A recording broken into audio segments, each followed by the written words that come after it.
বাংলাদেশে কিন্তু হাসিনা আবার ফিরে আসবে।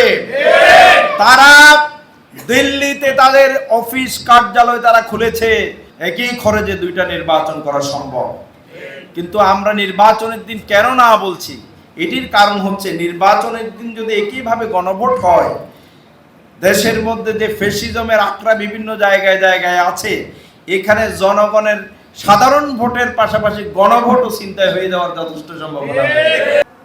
আজকে আওয়ামী লীগ ফেসিবাদ এই সন্ত্রাসী বাহিনীগুলো, এই সংগঠনগুলো এমন একটা পরিসৃষ্টি করেছিল বাংলাদেশে যে এদের বিরুদ্ধে তেমন অন্য কোনো দল থাকতে পারবে না।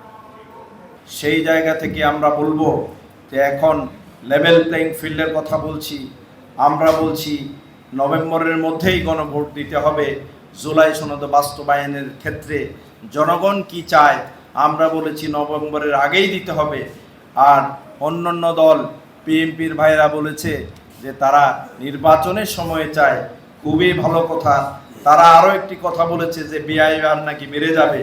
আমরা যৌক্তিকভাবে বলেছি যে নির্বাচনের জন্য যে স্বচ্ছ ব্যালট বক্স আপনি কিনবেন, একইভাবে এই জুলাই সনদ বাস্তবায়নের ক্ষেত্রে না ভোট, গণভোটের ক্ষেত্রে একই ব্যালট বক্স কিনবেন, একই খরচে দুইটা নির্বাচন করা সম্ভব।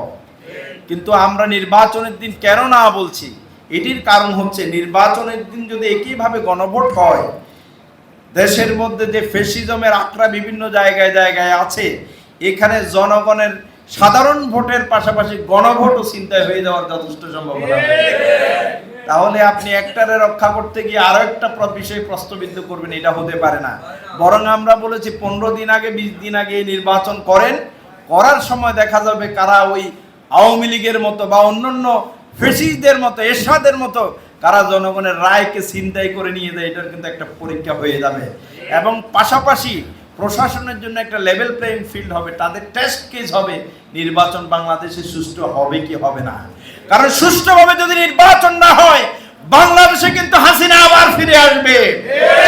তারা দিল্লিতে তাদের অফিস কার্যালয় তারা খুলেছে, হাজার হাজার লক্ষ কোটি টাকা বাংলাদেশে ইনভেস্ট করছে রয়ের মাধ্যমে আবার নতুন পরিস্থিতি তৈরি করার জন্য। আজকে এই সমস্যা, কালকে ওই সমস্যা, পরশু ওই সমস্যা দিয়ে বাংলাদেশকে অস্থিতিশীল করে বাংলাদেশে যদি নির্বাচন না হয়, জনগণের সরকার না আসে, সেজন্য তারা নানাভাবে পরিকল্পনা গ্রহণ করেছে। এটির চূড়ান্ত বিস্ফোরণ আমরা কিন্তু 24-এর 5ই আগস্ট দেখেছি।